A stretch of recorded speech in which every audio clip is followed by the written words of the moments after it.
নমস্কার বন্ধুরা, তোমরা কেমন আছো সবাই? আশা করি সবাই ভালো আছো।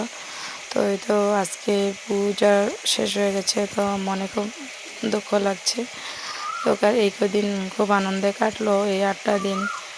আর পূজা আসার আগে মনে হয় যে দিনটা কীভাবে, মানে এত দিন পূজা, এত দিন লাগবে কীভাবে, কিন্তু পূজাটা যদি আসে তখন মনে হয় যে এত জলদি জলদি চলে গেল। যেহেতু এই কদিন দোকানদারি, পূজা সামগ্রী দোকানদারি করেছিলাম, তাই কাস্টমারের সাথে চিল্লে কথা বলতে বলতে গলার টোনটাও ভেঙে গেছে। কারণ এমন সাউন্ড সিস্টেম এমন লাগায় যে কারো কথা কেউ শুনতে পায় না।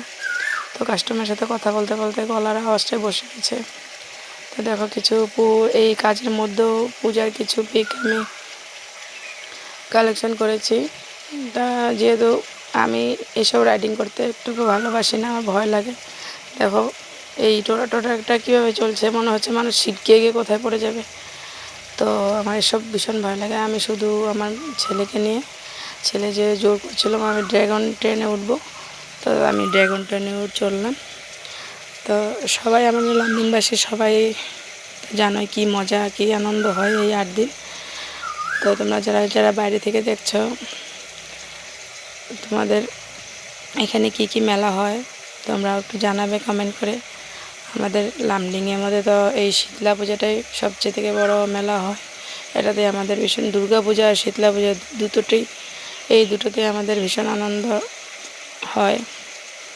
বছরে একবার আসে, আর যখন চলে যায় ভীষণ কষ্টও লাগে। এই সময়ে আমরা আসামের বিভিন্ন প্রান্ত থেকে অনেক মানুষ আমরা দেখতে পাই।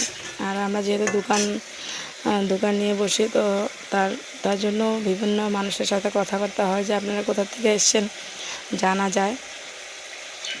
তো তোমরা কারা কারা এই লামডিংয়ে মেলা দেখতে এসেছিলে, আমাদের লামডিংয়ের বাইরে যারা এসছো আমাকে একটু কমেন্ট করে জানিও।